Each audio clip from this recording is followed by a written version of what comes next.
Welcome to BAM, Badass Moms with Lori and Jenny. We are moms on a mission to share women's stories about life, fitness, aging, relationships, travel, and much more. Hello, friends, and thanks for listening. I just wanted to take a second to give you a quick reminder about subscribing to the show. If you have not already, just take a moment and do so. This will make sure that you never miss a daily bite or an upcoming episode. And in addition to that, if you have a few extra moments and like to drop us a review, we'd really appreciate it. And there's also a sponsor of the show located at the bottom of all of our episodes. Once again, thank you for listening. Thank you for being badass. Hello, everybody, and thanks for joining us on another episode of the BAM with Lori and Jenny. Today, we are super excited. We have an amazing mom and an amazing guest, Amy Wolff. Amy, we're so excited to have you on the show. Amy is not only a speaker, she also is a coach for other speakers. Amy started an amazing movement, which she's going to tell us about, that not only has changed the lives of people in the U.S., it has changed the lives of people worldwide. I'm going to kind of hold that in my pocket, and you're going to dive deeper into that. But first off, Amy, you are a mom, which we love, to two amazing daughters, and we're going to talk about that. Thanks for being on the show. Oh, excited to be here. Jenny, I want you to kick it off. Yeah. I want you to tell our listeners how you found Amy, and we'll kind of go from there. Yeah, so I picked up a book called Infectious Generosity by Chris Anderson, and Amy's story was in that book. And one of the things, and obviously we're going to get a little bit more into your story, but what stuck with me is there's so many times I've been like, oh, I wish I could do something, right? Like there's a lot in this world that you feel like you need impact, or during COVID, when everybody was so down and feeling isolated, or with all the political stuff, it's like, I just want to do something to inspire, provide some hope, and the world's not such a bad place. And it feels like a lot. It feels like so much. And so every time I think about how I want to help, I feel overwhelmed with how to do it. And what I loved about your story is it was like you started with something so simple, and you just started with, you started small. You started with what you had, where you were, like whatever you could do. And then you just sat back and were like, okay, let's just see what happens. And so, I just think that the simplicity of it really spoke to me. And so right after I read that, I emailed you and I was like, I would love to talk to you. And I didn't hit reply for like 6 months. And you were so patient. It all happens when it's supposed to happen. Oh. So it's all good. And actually you said something too about this. It's like, you got to let go of the outcome, right? You just have to do it. Yeah, this is a funny story. So I was speaker coaching, doing a workshop on site with a client, and I checked my phone at a break. And the head of TEDx Portland, Dave Ray, said, "Hey, Amy, check your emails. There's an important email in your inbox." And I thought, this was very strange. So I did. I looked at my inbox, and it was an introduction of Dave and this other guy. And this other guy was saying, "Hey, this guy named Chris at TED is trying to get a hold of you." And I'm so confused. I don't know where this is coming from. I don't know why. So after a couple email exchanges later, I get introduced to this guy named Chris. He wants to set up a phone call. We set up a phone call. And then I realize I Google the name, and it is the head of TED, the owner of big mothership TED Talks. And I thought, my heart was beating fast. Like, oh my gosh, what does he want to do with me? I'm a nobody out of Newberg, Oregon. No one even knows where that is. And sure enough, I'm writing a book. We're trying to get a hold of you. We've been trying for a long time, and we need your permission. And my manuscript gets turned in like 2 weeks, and I need you to fact check this story we want to use about you. He was an incredibly kind man, but it was the weirdest experience. Did you actually were you like, is this spam? Is this legit? Did it take you a little bit to be like, really? No, I believed it 100%. I just was so amazed. And I am still not sure how he found me. I'm assuming he doesn't watch every TED Talk posted online. Right. So I'm not sure how he found my TED Talk.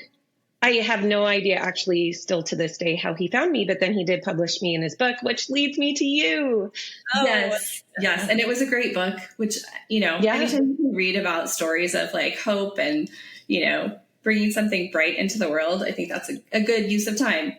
Okay, now we've left the listeners like hanging on what is this movement? What did Amy create? So Amy, I think if you could kind of, set the stage and tell everybody what it is that really sparked this movement. Sure. In May 2017, I was sitting at a friend's house with my husband. All the young kids were wild upstairs in a playroom, which was always a very bad idea. We had a lot of kids. They were very young. But I remember we grabbed our mugs and sat on the couch, and one of them is a biology teacher in the school district and said, "You guys wouldn't believe the suicide rates this year." And I don't remember the number, but I remember being just floored, like, oh my gosh. The conversation moved on, but I was just stuck. I had that desire, Jenny, like you said, to do something. The problem was I'm not a mental health expert. I personally haven't struggled with self-harm ideation. I don't work in the schools.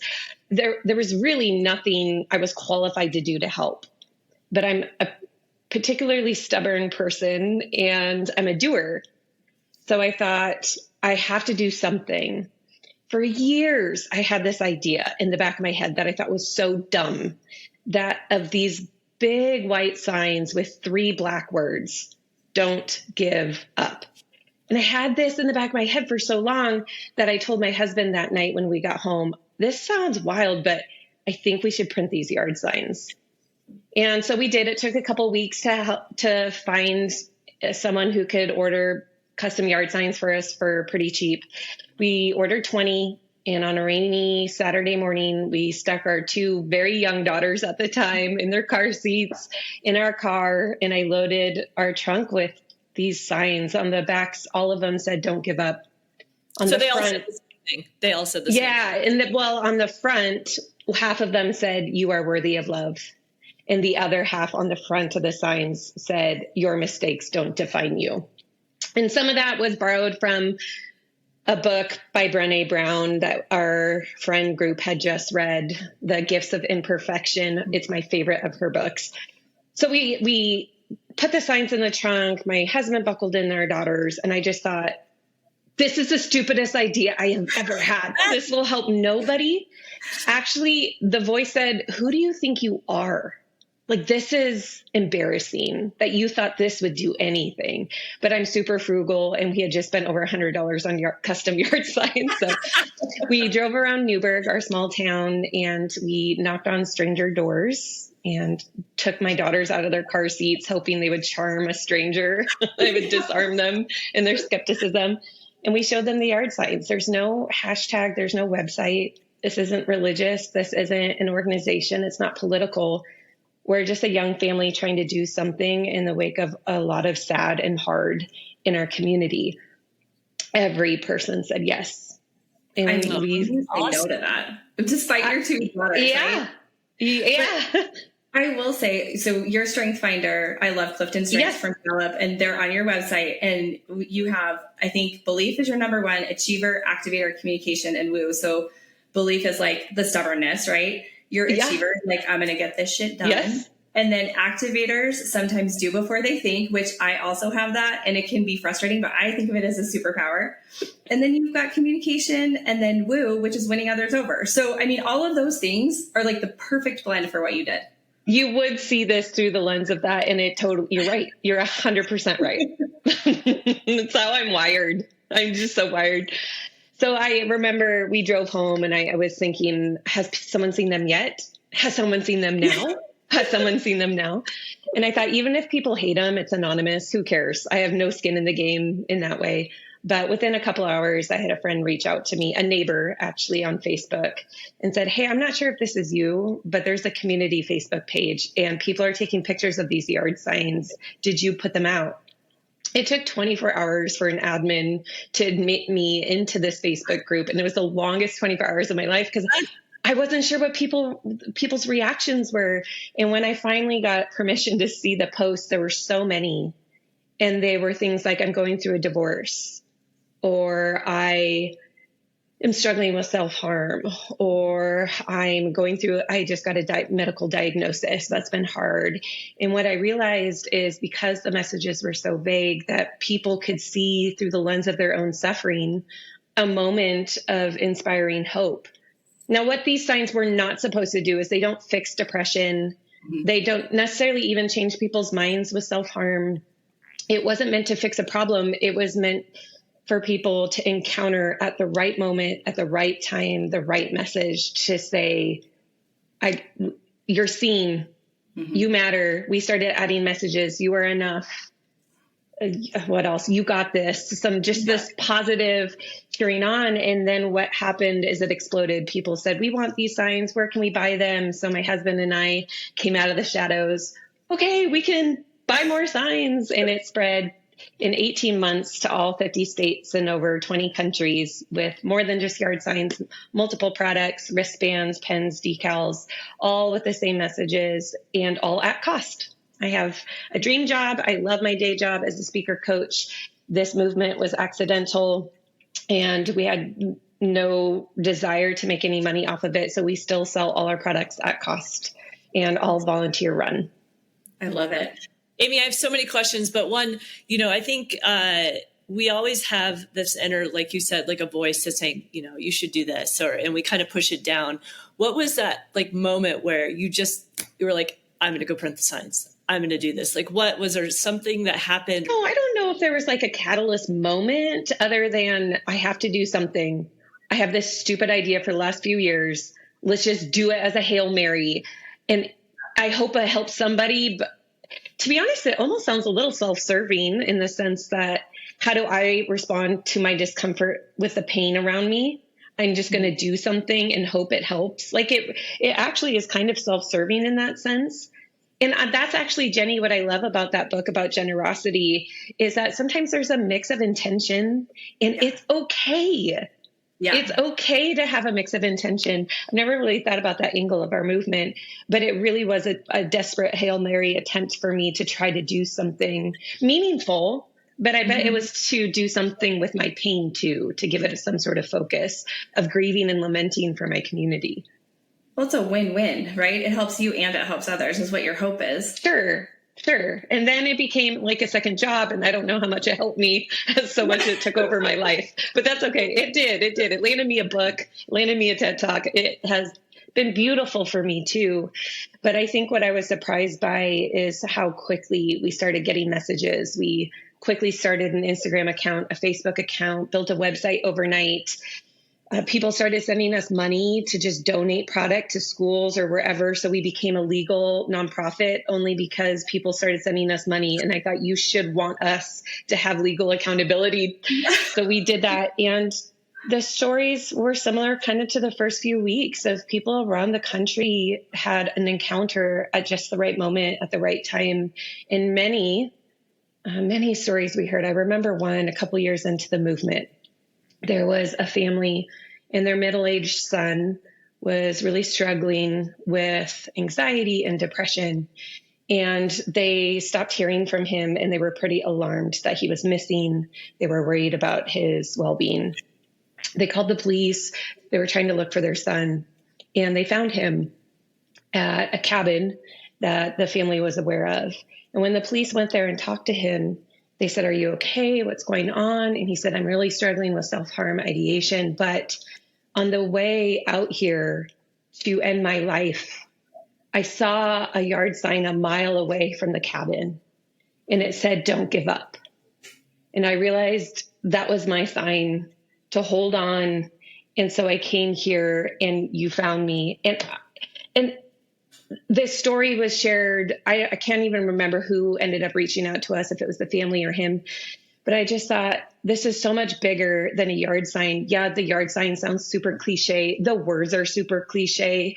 I mean, it's fair to talk about toxic positivity. Like I get that. That yard signs don't solve people's pain. What they can do is facilitate a moment like that, where it disrupts enough, it's unexpected enough, it's simple enough that it can move someone's heart and soul. Yeah, it can break that like pattern, like just a little shock to the system, right? Yeah, this is horrible that I cannot remember the author's name and you might know, but it's, I can even picture her, but it's something about magic. And it's basically about the idea that ideas come to us and like they're a gift, right? It's like, so you've got these like little inspirations and things like that, and you can either act on them or they can travel on to somebody else, right? And I just love the thought we get these as a little intuitive hit, and that's the universe speaking to you, like take action, do something with this. And I love that you did it, because so many of us don't do it because of all the things you talked about, the fear. Yep.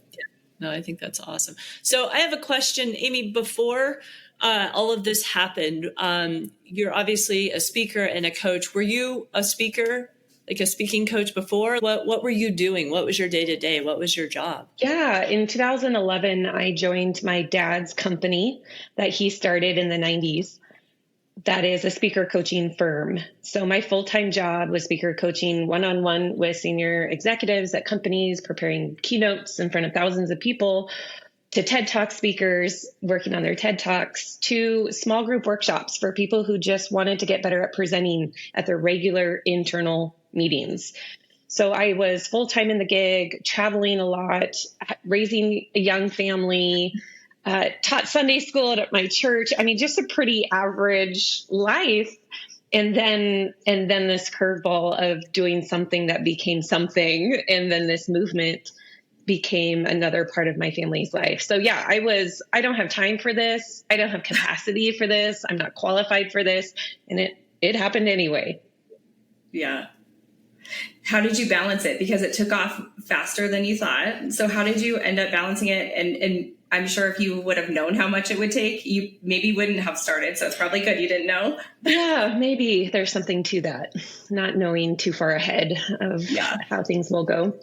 Well, for the first couple of years, it was sustainable. We did it out of our house.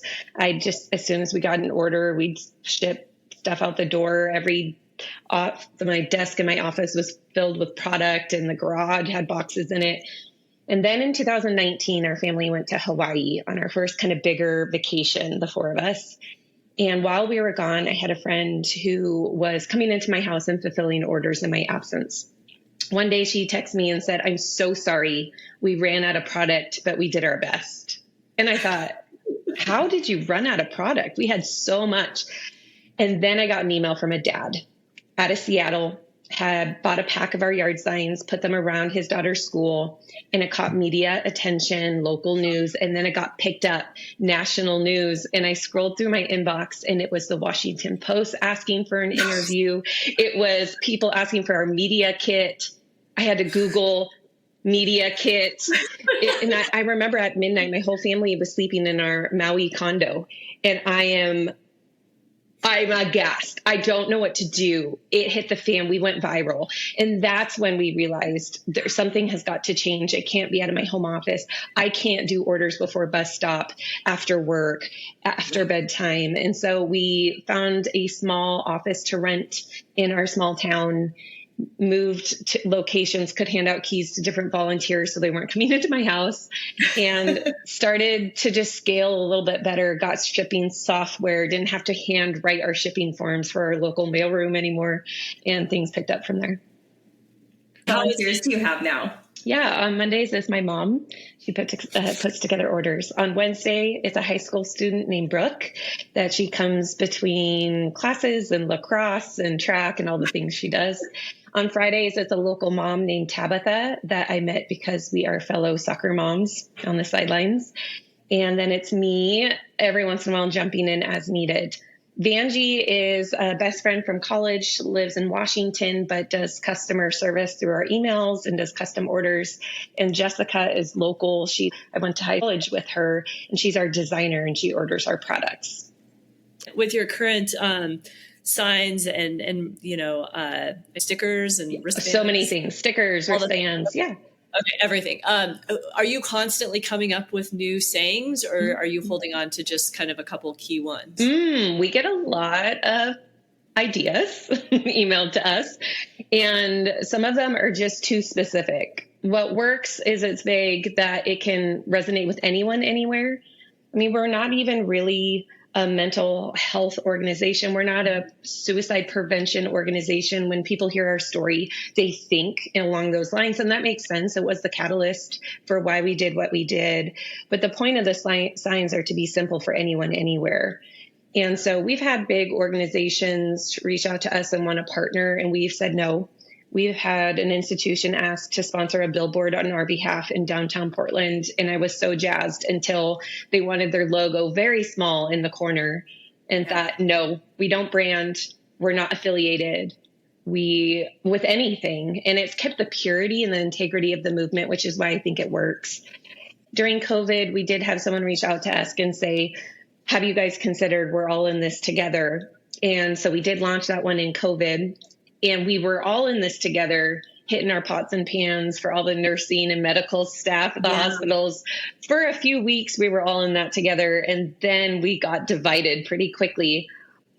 Funny story. I wrote my book in COVID. A book deal landed in my lap from an agent out of New York. It was very random after we went viral.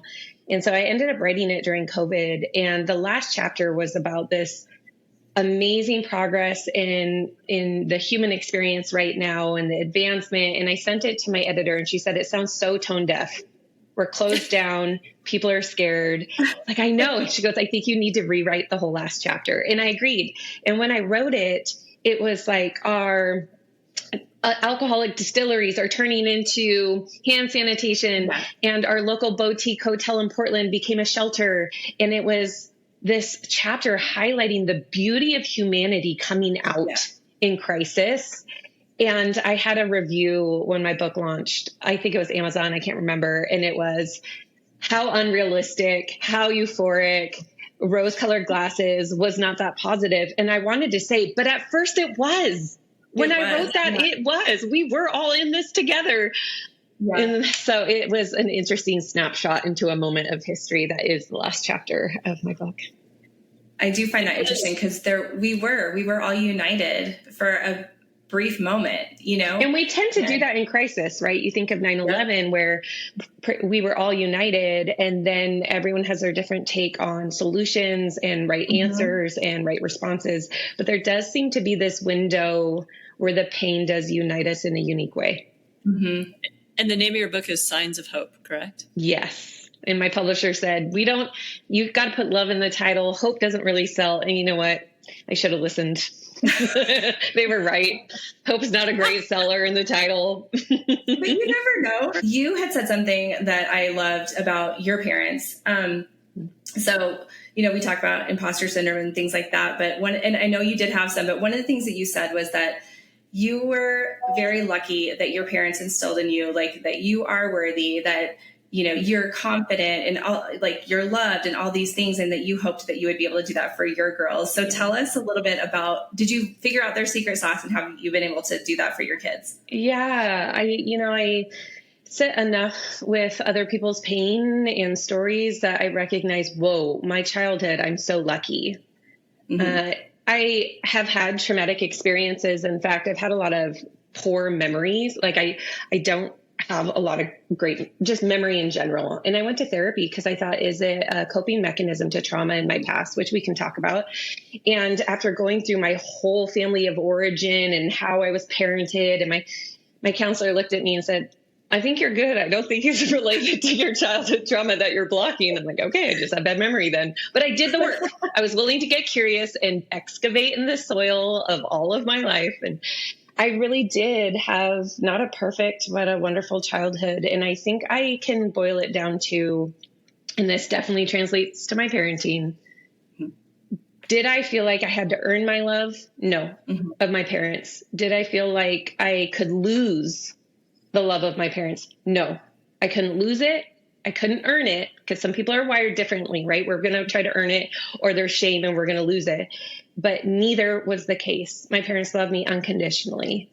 And so one of the things people, ask about motherhood and what are your goals is in parenting. And at the end of the day, do my girls know they can't lose it and they can't earn it? That's my litmus test. It's a very actually simple, maybe the bar is low for me. Maybe I'm just, that's it. Like that, how can I equip them with that kind of security?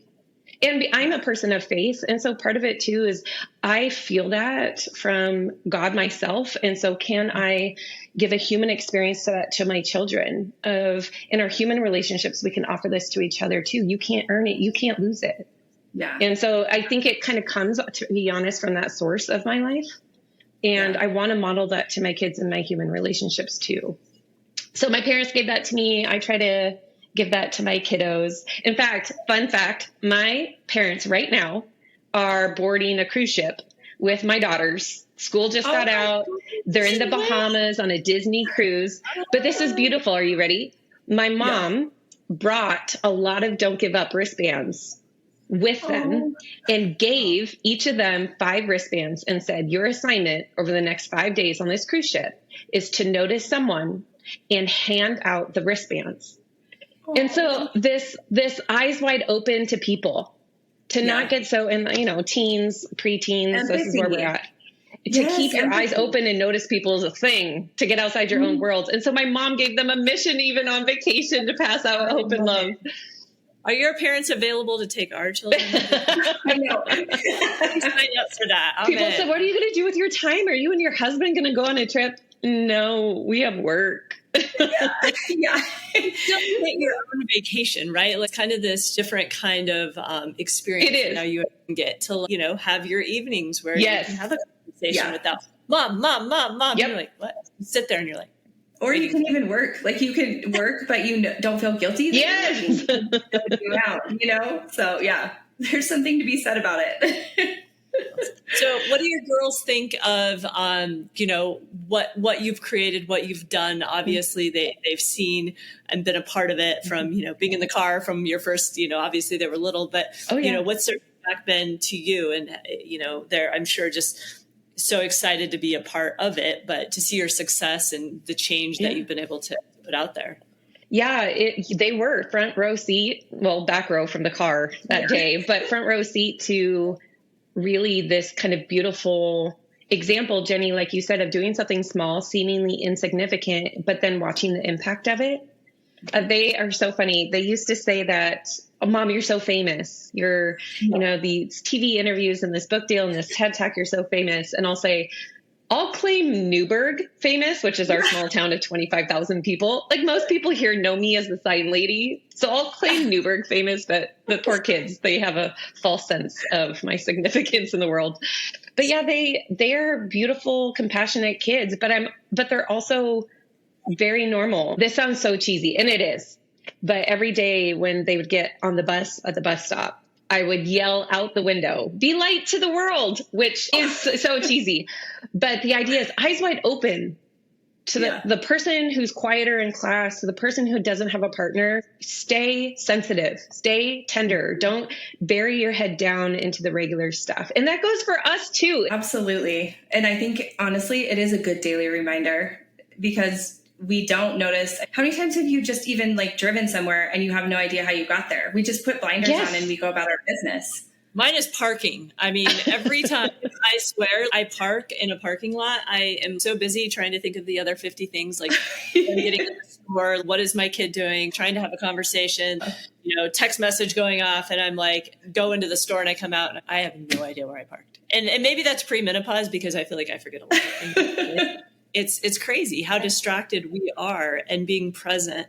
And I love how you say, with your girls, like having the wristbands to give out, because it takes them out of their own head and it makes them more compassionate and more sensitive and more aware of everyone else's feelings, and I think as parents, we really, want our children to be observant. And, one of my sons is 8 and he's the world kind of revolves around him, but he's to the point now where he's starting to realize other people have feelings too, although you've told them this their whole entire life. But, I think it's just a constant reminder of how do you think these other people are feeling, or how, their emotions, the way that they look, or the way that they're acting, like other people. I always say moms have feelings too. I like to remind him that, we do, we're people, although we're moms, we are emotional. And sometimes, things hurt our feelings and sometimes things make us happy. But I think a constant reminder, especially when kids are growing and developing, to just remind them hey, be aware of everyone else and their feelings too. I want to go back because you talked a little bit about your family, and I know that you did have a big event in your life, a traumatic event in your life. Your brother passed away, and you were 14 and he was 18. Is that correct? That's right. Mm-hmm. Okay. So would you mind talking a little bit about that? And in particular, like, was that a catalyst to this, or how did that shape how you see the world and how you see people in your life and all that kind of stuff? Yeah, no, it shaped everything. So on August 9th, 1998, after Sunday school, my brother and his older friends, all 18, and me and a friend went out to a local lake to go swimming. And a bunch of them decided to swim across a little inlet of the lake. And even though my brother knew how to swim and was an athlete, it was too far and he got tired. So he turned around to come back with a friend. And that's when I heard commotion and splashing and yelling in the water. And that day, Jeremy drowned. And I was there on the shore to observe all of it. And so I had at 14 this moment of decision about many things. One, my life, I had to grow up quickly, I would say, asking some pretty big questions at 14 years old. But then also growing up in a community of faith, I kind of had some options on the table too, right? If this is the beacon of how we live, this way of life for us, either God doesn't exist after all, God is cruel, he exists, but he's just mean, or God is good and I will not get it this side of heaven. I just can't with this lens, this human lens. And so even at 14, having to discern and decide and to wrestle with some really big questions. I remember the first couple months, it was 3 weeks before I started as a freshman in high school. So it was a formative time in my life. Yeah. And I remember that fall actually being confused. And I was confused because I would say the word peace. I didn't have survivor's guilt. I didn't jump in to try to help, and I didn't feel bad about it. I had no fear of water that I could observe so far. I was sad, but it didn't take me over. And I felt confused that I wasn't crying as much as I thought I should be. And so I was really confused. And I remember talking to God in the bathtub at 14, going, give me tears, something's wrong. And now I have to remind my husband when we're in therapy and I'm bawling, like, this is God's answer. He softened my heart. He kept it tender. Careful what you ask for. I am a very emotional person. So fast forward, I was 15. I was sitting on my bed one night reading my Bible, which now that I have a 15-year-old, I'm like, how I felt initiative to read this ancient, confusing text. But I was reading this ancient inspired text and read this story about a prophetess. Her name was Anna. She became a widow and she found purpose in claiming God's goodness throughout the rest of her life, remaining a widow in the temple. And I thought, this is super strange. She went through loss. And there was a youth commentary in my Bible, and it said she decided to be God's spokesperson. In her pain, she believed the best was still yet to come. And there was this trust in the sovereignty. And I'm explaining this because it's my authentic experience in that moment, sitting on my bed. And I resolved, I'll do that, God.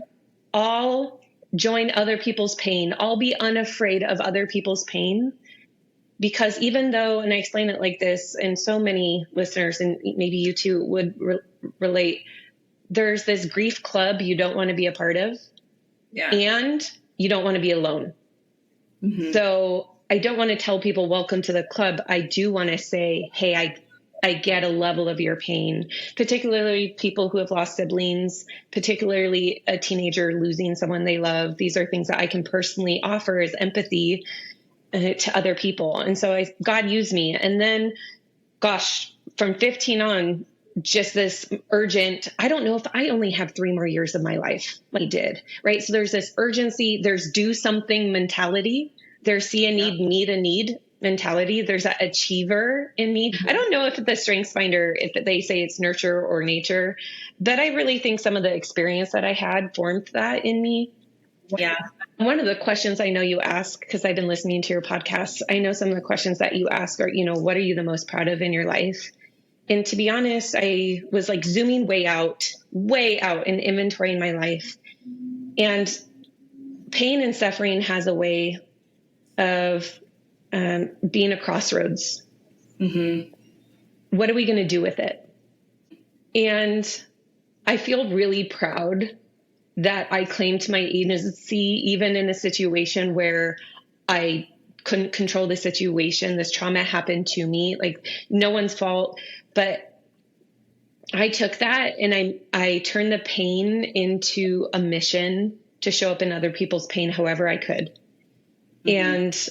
And there's some spiritual bypassing that happens in my faith community, and I'm really resistant to it. Stop saying the thing, stop saying all this stuff. And so how can I show up in people's pain and lament with them instead of try to fix it? Yeah. And that has been on mission for me, to make my life count, take the action, do the thing, be unafraid of people's pain. And that started in August of 1998. Wow. I mean, how mature, obviously, what you were dealing with, and, obviously never dealing with that, there's just a lot going on, and being able to kind of really focus and find your mission and understand that and move forward with it. I think we've had a lot of guests on our show that, things have happened in their past that completely just show them to that very moment of now, which I think is incredible, like from, what you experienced to what you've been able to do, not only being a teacher and a speaker, but then, creating these signs that ultimately, you would have never thought at 15 years old, 14 years old, that you were going to create this movement that would literally change people's lives. I mean, you knew you were going to do something, but you just didn't know yet what that was. So I find that so incredible with all the journeys we've listened to. Your parents, I find, because you said something about, losing a child, parents, I think I would probably be like, oh my God, I'm going to be the helicopter parent that is your worst nightmare, and protect. And your parents, it sounds like, did not do that to you. They gave you the ability to still live your life and do what you wanted to do and all that kind of stuff. So tell me a little bit about that. Yeah, it's actually come up recently. Fast forward, I'm 42 years old now, so it's been a while. And my dad will say, even I think within the last year, it came up, like it was so hard when you walked out the door to go to the beach for the day with friends. Because, I was 14, headed into freshman year of high school. I'm starting to want autonomy. And they just wanted to insulate me and bubble wrap me. And they didn't. And what I find interesting now, being an adult, looking back hindsight, is how did I not catch it? How did I not see the angst? But they I had no sense of how hard it was for them to let me feel out this autonomy. So I don't know how they did it. I didn't know how hard it was for them at the time, but now I do. Mm-hmm. And how is it for you as a parent? Do you ever have like those helicopter tendencies to keep them safe? That's an interesting question. I don't think so. My 15-year-old just started driving. We could talk a whole podcast about teaching a teen how to drive. It's been successful. I will say we both high-fived the first drive we took. We did not yell at each other. We did not cry. She high-fived me, and I thought this is a good sign. Yes. But I think we're getting into what might feel a little more letting go and trusting. But really, I haven't sensed, even going swimming. They're going swimming with family friends at a lake, and I'm not there. It doesn't occur to me. I'm not a worrier by nature, but it doesn't occur to me to be worried so I think it hasn't translated in my parenting. I don't think. Yeah.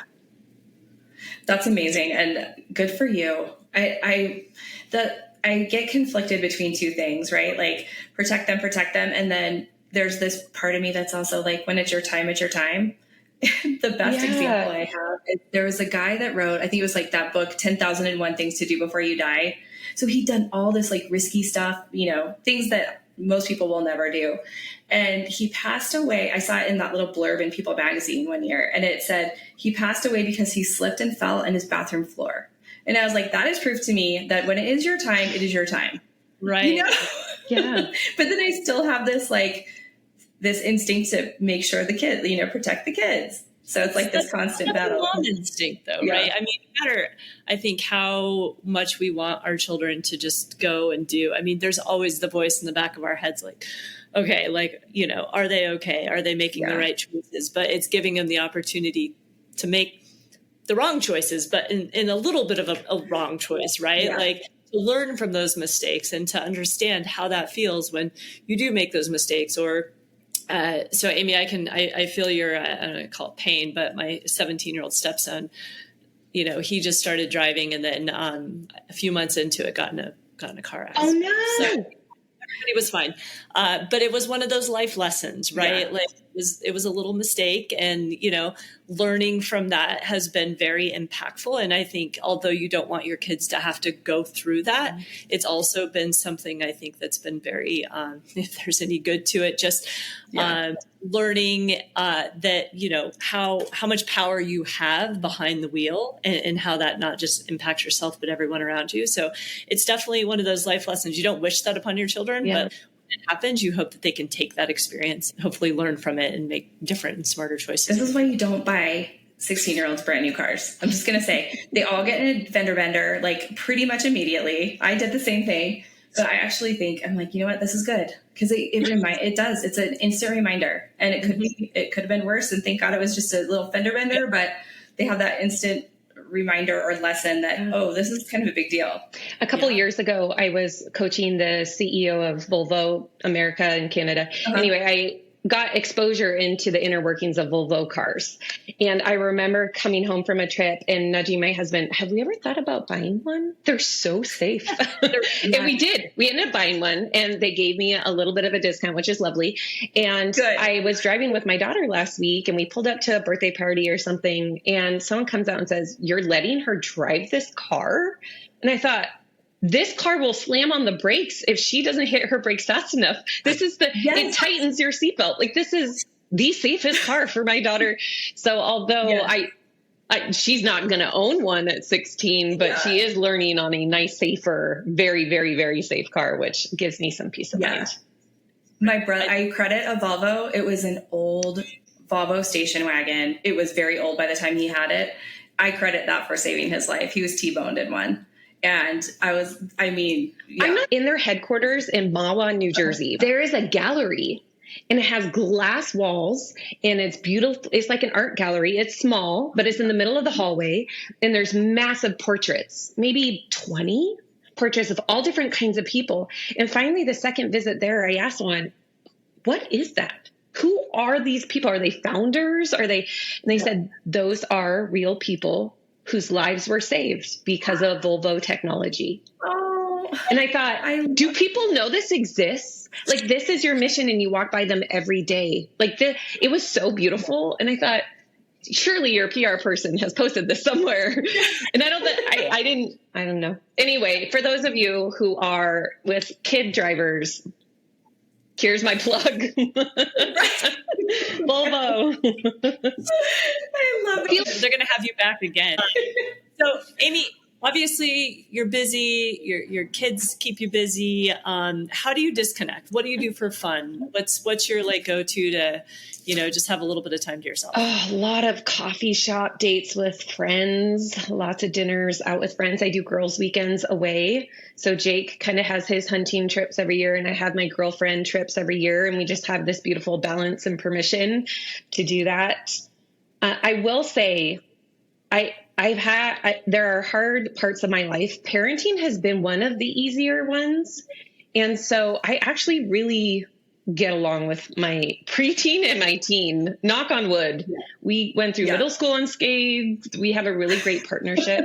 And so I like being around my kids. Them being gone is a little bit weird, and also very good and important for me, my husband, right? To not just be parents. But I would probably say coffee shops, dinner out, girls' weekends away, and then a lot of Netflix. I just binged Netflix last night watching the show I wanted to watch. And there's so many to choose from. Number one location for a girls' trip for you? Oh, well, we go to the same spot every year. We go to Palm Springs. My other friends live in Spokane, Washington, Lake Oswego, Oregon, Bend, Oregon, and Marietta, California. So Palm Springs is this Pacific Northwest accessible spot, and it's generally pretty cheap, and it's hot. So we escape the rain and we go to the desert. I love it. So what's on tap next? What else are you working on? Do you have anything in the mix? I mean, you already wrote a book. You've already created a worldwide movement. Where do you go from here? Yeah. What else is on my bucket list? What else is your little voice telling you to do? Oh man, I am not a goal setter. I am actually kind of resistant to goals. So I function right in front of me, which is why do the thing, take the action. I'm not a long-term thinker. So when people ask me sometimes, what are your goals for your business or what, I don't really have any. I just do the thing in front of me. So I don't know what's next. I can be very specific in that in a couple of weeks, we are taking our kiddos for the first time to Rwanda, which is one of my favorite places on earth. They've heard about it. I go pretty often. I haven't been since COVID, but finally the kids are coming. Jake, my husband, has been before. So we're going, what's coming next is an epic family vacation. And then we fly through Amsterdam on the way home. So we have 3 or 4 days in Amsterdam on the way home too. So we're really looking forward to a really life-changing experience for them. Oh yeah. That's huge. How long are you staying in Rwanda? We'll be in Rwanda 9 days. And then Amsterdam 3 or 4. And it's mostly touristy stuff. Of course, we'll do safari. But one of the things that caught my heart in going there when I was a college student was the aftermath of a genocide and people healing and what does forgiveness look like. And it's pretty profound. And so we're trying to figure out what's appropriate for our 14 or 15-year-old and 11-year-old. They know about it. Death is part of my story, and losing Jeremy, they know about their uncle. They wear his T-shirts actually all the time. They're very tender about it. It's very sweet. They know that these friends in Rwanda are survivors, and they've met them. They've visited us in the U.S. So they're aware of death and they're aware of the genocide. But do we go to the memorials? Normally we sit with community groups of survivors and now also perpetrators. Their term is over in prison. They're being released back into the community. And now what? Now what do you do? And so there's these community groups. Our friend has created a nonprofit to help people heal. And so there's this interesting dance and question of what's appropriate for our kiddos. And I think we can make some of those calls in countries, see how they're doing.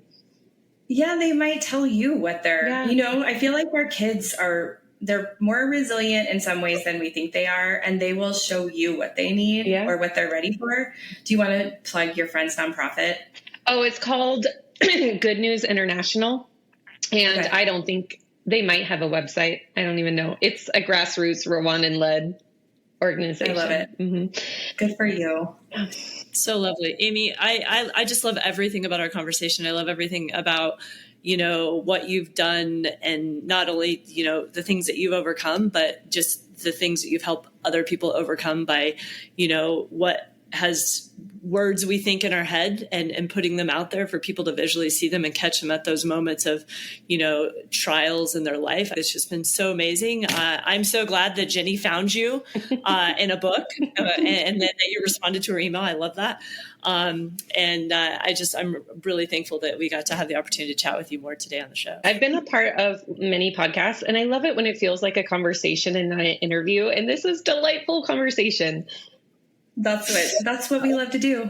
We're curious and we love to chat with people. And I swear, I feel like I just threw a sign out to you and you responded. And so it's just like this, I don't know, synchronicity. Yeah. I love it. So thank you. It was so awesome. Yeah. Lovely. Thank you so much, Amy. We really appreciate having you on the show. Thank you.